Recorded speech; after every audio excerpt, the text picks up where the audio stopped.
আসসালামু আলাইকুম রহমতুল্লাহি অবরকাতুহু। সম্মানিত দর্শক, বাংলাদেশের রাজনীতি রাজপথে উত্তাল নয়, কিন্তু যারা রাজনীতি ধারণ করেন মানে রাজনীতিবিদ এবং যারা রাজনীতির যারা স্টেক হোল্ডার, যেমন জনগণ, তারপরে রাজনৈতিক দলের নেতা কর্মী এবং সবাই।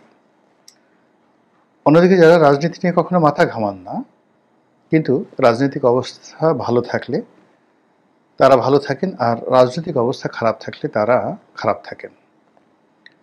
তো এই যে তিন শ্রেণীর মানুষ, তাদের সকলের ঘুম হারাম হয়ে গেছে গত 14 মাসে। হাজারো রকম গল্প, হাজারো রকম গুজব এবং কতগুলো বাস্তব সমস্যা। যেমন ধরুন, ব্যবসা নেই, বাণিজ্য নেই, নতুন কোনো বিনিয়োগ নেই। এই অবস্থাতে বিদ্যুতের চাহিদা অনুযায়ী গার্মেন্টস মালিকগুলো, শিল্প কলকারখানাগুলো পাচ্ছে না। গ্যাসের সরবরাহ নেই, ইন্ডাস্ট্রিয়াল গ্যাস থেকে শুরু করে অন্য যে সকল গ্যাস রয়েছে কোনো গ্যাসের সরবরাহ নেই। তারপর এরই মধ্যে চট্টগ্রাম বন্দর বিদেশিদের হাতে দিয়ে দেওয়া হবে, এই গেল একটা দফা। আর দ্বিতীয় দফা হলো এই বন্দরের যে মাসুল চার্জ, এটা বহু গুণ বাড়িয়ে দেওয়া হয়েছে। ফলে যারা আমদানিকারক এবং যারা রপ্তানিকারক, এই দুর্বল অর্থনীতির মধ্যে আমদানি এবং রপ্তানির ব্যয় মারাত্মকভাবে বাধাগ্রস্ত হবে। তো এই সকল সমস্যার কারণে যারা বিদেশি বায়ার, তারা কিন্তু কেউ বাংলাদেশের রাজনীতি নিয়ে মাথা ঘামায় না, কিন্তু তারা জানতে চাচ্ছে যে তোমাদের দেশের অবস্থা কি, ভবিষ্যতে কারা ক্ষমতায় আসবে এবং তারা দেশ কিভাবে চলবে। এবং সেজন্য সব সেক্টরে, যেখানে আমাদের এক্সপোর্ট রয়েছে, যেখানে আমাদের ইম্পোর্ট রয়েছে এবং যেখানে আমাদের ব্যাংকিং ব্যবস্থা রয়েছে, সেখানে বিদেশিরা অনেক কিছু জানতে চাচ্ছে। এই গেল এক। যারা রাজনীতির সাথে সম্পৃক্ত নয় তারাও কিন্তু জড়িত হয়ে পড়েছে। আর যারা আমজনতা, খেটে খাওয়া মানুষ, তাদের জীবন, যেমন ধরুন অনেক ইউনিয়ন পরিষদের চেয়ারম্যান নেই, ফলে গ্রাম্য হাটবাজারের ট্রেড লাইসেন্স, তারপরে জন্ম নিবন্ধন থেকে শুরু করে আরও অনেক কিছুতে প্রতিদিন মানুষ যে ভোগান্তির শিকার হচ্ছে, যেটি বলার মতো নয়। তারপরে ধরুন পৌরসভাগুলোতে প্রশাসক কোথাও আছে, কোথাও নেই। কোথাও যারা আছেন সরকারি কর্মকর্তারা, তারা তাদের দৈনন্দিন কর্মকাণ্ড করেই সারতে পারছেন না, আর সরকারি কর্মকর্তাদের মধ্যে একটা ফ্রাস্ট্রেশন যাচ্ছে। পুলিশের দুই একজন কর্মকর্তা, একেবারে হাতে গোড়া দুই একজন কর্মকর্তা, যারা ডক্টর মোহাম্মদ ইউনূসের পক্ষে খুবই গুরুত্বপূর্ণ ভূমিকা পালন করছেন। যেমন ঢাকার যে মেয়র, না ঢাকার যে ডিসি রমনা অঞ্চলের, অর্থাৎ প্রেস ক্লাব, ঢাকা বিশ্ববিদ্যালয় এলাকার ডিসি মাসুদ, তিনি আসলে প্রাণান্ত সর্বশক্তি দিয়ে ডক্টর মোহাম্মদ ইউনূসের সরকারকে সাহায্য এবং সহযোগিতা করার জন্য তিনি যা করার তাই করছেন। ফলে প্রায় তিনি পত্রপত্রিকায় শিরোনাম হচ্ছেন এবং এতে করে সরকারের কিন্তু লাভ হচ্ছে। তো অন্যদিক থেকে সারা বাংলাদেশের যে মেট্রোপলিটন শহরগুলো রয়েছে, সেখানকার কমিশনারবৃন্দ, থানাগুলো রয়েছে, সেখানকার ওসি কিংবা পুলিশ হেডকোয়ার্টার, তারা কেউ কিন্তু এই ডিসি মাসুদের মতো হতে পারছেন না। ফলে কি হলো, স্বয়ং থানার যে ওসি, তার চাকরির চিন্তা, বদলির চিন্তা, স্থানীয় বিভিন্ন গ্রুপ, রাজনৈতিক যে গ্রুপ, তাদের অন্তর্জন্ত কলহ বিবাদ, এইগুলোর ভয়ে প্রায় বেশিরভাগ থানায় কিন্তু সন্ত্রস্ত এবং তটস্থ থাকে। এবং ঢাকা শহর থেকে শুরু করে গ্রাম অঞ্চলে গিয়ে দেখেন থানাগুলোতে আসলে কি হচ্ছে। মানে থানার যে বেইজ্জতি, থানাদারদের যে বেইজ্জতি, যে মানসিক টর্চার পুলিশদের উপরে এই মুহূর্তে চলছে প্রত্যন্ত অঞ্চলে, যেখানে জামাত আছে, যেখানে বিএনপি আছে, বিএনপির 3 থেকে 4টে গ্রুপ আছে, সবাই এমপির প্রোটোকল চাচ্ছে। আওয়ামী লীগ জমানাতে এমপিরা যেভাবে থানা পুলিশকে নিয়ন্ত্রণ করত, এইরকম এখন 4 থেকে 5টি গ্রুপ সবাই থানা নিয়ন্ত্রণ করার জন্য সর্বোচ্চ চেষ্টা করছে। আর এতে করে জনগণ আলোভর্তা হয়ে যাচ্ছে, আর যারা পুলিশ কর্তা তাদের ঊর্ধ্বের যে সম্মান মর্যাদা, তাদের পারিবারিক জীবন, তাদের ব্যক্তিগত জীবনের যে সুখ শান্তি রীতিমতো উড়ে গেছে। আর সেনাবাহিনীর কথা তো আপনারা জানেনই। সেনাবাহিনীর মধ্যে যে কী ঘটছে এবং এটা যে কোথায় যাবে আমরা কেউ বলতে পারি না। মূল যে কারণ, সেনাবাহিনী যেদিন থেকে গঠিত হয়েছে, যেদিন থেকে যুদ্ধ চালু হয়েছে, সেনাবাহিনী কেন, যখনই মানুষ অস্ত্র তুলে নিয়েছে আর সেই অস্ত্র চালানোর জন্য তার প্রশিক্ষণ থাকে এবং অবারিত স্বাধীনতা থাকে, তখন কোনো কিছু কেউ নিয়ন্ত্রণ করতে পারে না। এটা আপনি জোরদার হন, জমিদার হন, নায়েব হন, সুবেদার হন, মন্ত্রী হন, আমির হন, ওমরা হন, সবার ক্ষেত্রে এটা প্রযোজ্য। অন্যদিকে যখন মিলিটারি গঠিত হলো, রেগুলার মিলিটারি গঠিত হলো এবং আমাদের মতো তৃতীয় দেশ বিশ্বের দেশ, বিশেষ করে আফ্রিকা, সাব সাহারা এই অঞ্চলের যে মিলিটারিগুলো রয়েছে, সেখানে বিভিন্ন বিদেশি গ্রুপ, পঞ্চম বাহিনী, তারপর রাজনৈতিক প্রেশার এবং জনগণের মধ্যে বিভেদ এবং বিসংবাদ, সেনাবাহিনীর যত রক্ত ঝরেছে এটা অন্য কোনো সরকারি কর্মকর্তাদের ঝরেনি। আচ্ছা, আপনারা চিন্তা করুন তো যে আমাদের এই মুক্তিযুদ্ধের সময়টিতে সেনাবাহিনীর কতজন সদস্য মারা গেছেন, শহীদ হয়েছেন, গিয়ে একটু শিক্ষা নির্বাণে দেখে আসেন তো নামগুলো মুক্তিযুদ্ধের সময়। আচ্ছা, আপনারা দেখেন তো যে ৭৫-এর ১৫ই আগস্ট থেকে শুরু করে ৭৫-এর ১৫ই আগস্ট না, ঠিক বঙ্গবন্ধু জমানার শেষ এক বছর রক্ষী বাহিনী থেকে ৭৪ থেকে ৭৫-এর ১৫ই আগস্ট পর্যন্ত যে সময়কালটা চিন্তা করে দেখেন তো কতজন সেনাবাহিনীর চাকরি গেছে, জীবন গেছে, এবং তখন কতজন ছিল, খুব অল্প। তারপর ২০০৬ সন থেকে ২০০৯ সন পর্যন্ত কতজন সেনাবাহিনীর চাকরি গেছে, এবং জিয়াউর রহমানের জামানাতে যে কয়টি কু হয়েছে, এবং মার্শাল ল এর সময়, এরশাদের সময়টাতে যে কয়টি মার্শাল ল কোর্টের বিচার হয়েছে।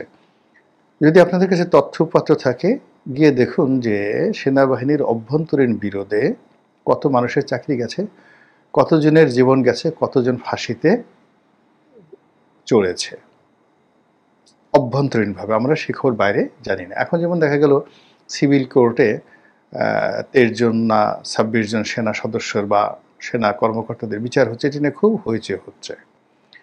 একমাত্র জিয়াউর রহমানের হত্যাকাণ্ডে কতজন সিনিয়র অফিসারকে ফাঁসিতে ঝুলানো হয়েছিল, একটু খোঁজ নিয়ে দেখেন তো। তারপর ওনার জমানাতে যে কু হয়েছে, সেই কুতে টোটাল কত হাজার সেনা সদস্যকে মানে কারাদণ্ড, মৃত্যুদণ্ড দেওয়া হয়েছিল, একটু খোঁজ নিয়ে দেখেন তো। কাজেই অন্য কোনো সিভিল সার্ভিস বা যাকে বলা হয় পুলিশ সার্ভিস, তাদেরকে দেখবে যে এই তো এতটা ক্ষতি তো দূরের কথা, এর ১০ ভাগের ১ ভাগ ক্ষতিও কিন্তু হয়নি, যেটা সেনাবাহিনীর মধ্যে হয়েছে।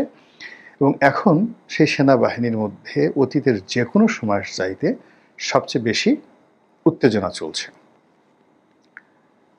কয়েকটি কারণে। যেমন বঙ্গবন্ধুর জামানাতে কত ছিল, ২০,০০০, ২৫,০০০ সেনাবাহিনী, এখন সেটা ২ লাখ, ৩ বাহিনী মিলিয়ে, মানে বিমান বাহিনী, নৌবাহিনী মিলিয়ে ২.৫ লাখ। তো ৩৫,০০০ বা ২৫,০০০ সেনাবাহিনী, ৫০,০০০ সেনাবাহিনী, সেটার মধ্যে মানে একটা জায়গাতে দেখছিলাম যে সেনাবাহিনী কতগুলো জায়গা থাকে, যেমন ব্রিগেড, ডিভিশন, কোর, এরকম কতগুলো জিনিস থাকে। তো বঙ্গবন্ধুর জামানাতে নাকি ৬টা মাত্র ব্রিগেড ছিল, ৬টা ব্রিগেড ছিল, যেটা জিয়াউর রহমান সাহেব অনেকগুলো ক্যান্টনমেন্ট করে ৬টা ডিভিশনে পরিণত করেছিলেন। তো একটা ডিভিশনে যদি ৫,০০০ সৈন্য থাকে, ৫-৬ ৩০,০০০ বা ৬,০০০ সৈন্য থাকে, এরকম কত ছিল। তো বঙ্গবন্ধুর জামানা জিয়াউর রহমান ৬টা ডিভিশন করার পরেও কত সৈন্যবাহিনী হয়েছে। এরশাদের জামানাতে কত হয়েছে, ৫০,০০০। সেই ৫০,০০০ সৈন্যের মধ্যে যদি হাজার হাজার সৈন্যকে ফাঁসিতে লটকানো হয়, তাহলে ২ লাখ সৈন্য নিয়ন্ত্রণ, পরিচালনা, রক্ষণাবেক্ষণ থেকে শুরু করে তার যে পারিপার্শ্বিক অবস্থা, সেটা কতটা চাপ তৈরি করছে ক্যান্টনমেন্টে।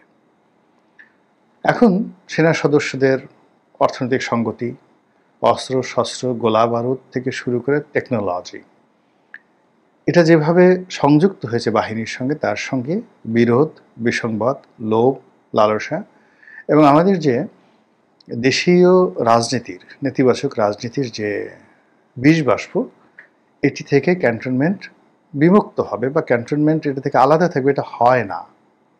ফলে ওখানেও আওয়ামী লীগ আছে, বিএনপি আছে, জামাত আছে, এনসিপি আছে, আরও অনেক কিছু আছে। ওখানে ডক্টর ইউনূস আছে, ওখানে ট্রাম্প আছে, ওখানে পুতিন আছে, ওখানে ইমরান খান আছে, মানে অভাব নেই। মানুষ তো অন্তরের অন্তঃস্থল থেকে কারো যদি একটা জিনিস ভালো লাগে এবং সে সেইভাবে যদি কাজ করে, তাহলে সেটা কর্মজীবনে তার সঙ্গে যার এটা নিয়ে বিরোধ হবে, তার সঙ্গে তার শত্রুতা হবে এবং এখানে যখন উত্তেজনা দেখা দেবে, জাস্ট ফায়ার। তো এখন গত 14 মাস যাবৎ সেনাবাহিনীকে নিয়ে এই যে আমাদের রাজনীতির যে কলুষতা, সেই কলুষতার সঙ্গে সঙ্গে আন্তর্জাতিক যে চাপ, চক্রান্ত, এখানে আমেরিকার একটা গ্রুপ আছে, চীনের একটা গ্রুপ আছে, ভারতের সাপোর্টার আছে, আওয়ামী লীগের সাপোর্টার আছে, মানে এটা তো রাজনীতির বাদ, মানে পাকিস্তানের সাপোর্টার আছে। তো সব মিলিয়ে এই 14টি মাস ক্যান্টনমেন্টের মধ্যে যারা বসবাস করছেন, আমার তো মনে হয় না যে তারা কেউ শান্তিতে দুবেলা সুন্দরভাবে খেতে পেরেছেন। তাদের হজম, তাদের আহার, তাদের নিদ্রা, মানে কোনো কিছুই স্বাভাবিক নেই। এবং এই যে গত 14 মাস ধরে, দীর্ঘদিন ধরে তারা ক্যান্টনমেন্টের বাইরে, সারাদিন সেই চৈত্র মাসের, বৈশাখ মাসের প্রচণ্ড গরমের মধ্যে আপনার সেই ভারী বুট পরে, জামা কাপড় পরে, সেই মিলিটারি ভেহিকেলে করে ঢাকার শহরে ঘুরে বেড়াচ্ছে। হাতে অস্ত্র, এক একটা অস্ত্রের ওজন হতো 15 কেজি, 20 কেজি, অন্যান্য জিনিসসহ 30-40 কেজির তার পোশাক, বুট সহ প্রায় 1 মণ অতিরিক্ত বোঝা বহন করে একটা সৈন্য, যেটা 8 ঘন্টা 10 ঘন্টা সে ডিউটি করার পরে গিয়ে আবার তাকে গিয়ে তাঁবুতে থাকতে হচ্ছে, যেখানে মানে ক্যান্টনমেন্টের মধ্যে তারা যেভাবে থাকে, যখন অন ডিউটিতে থাকে তখন তারা যেভাবে আছে এখন, যেমন শিল্পকলা একাডেমিতে তারা একটা ক্যাম্প করেছে, সেখানে গিয়ে তারা কীভাবে আছে গিয়ে দেখুন।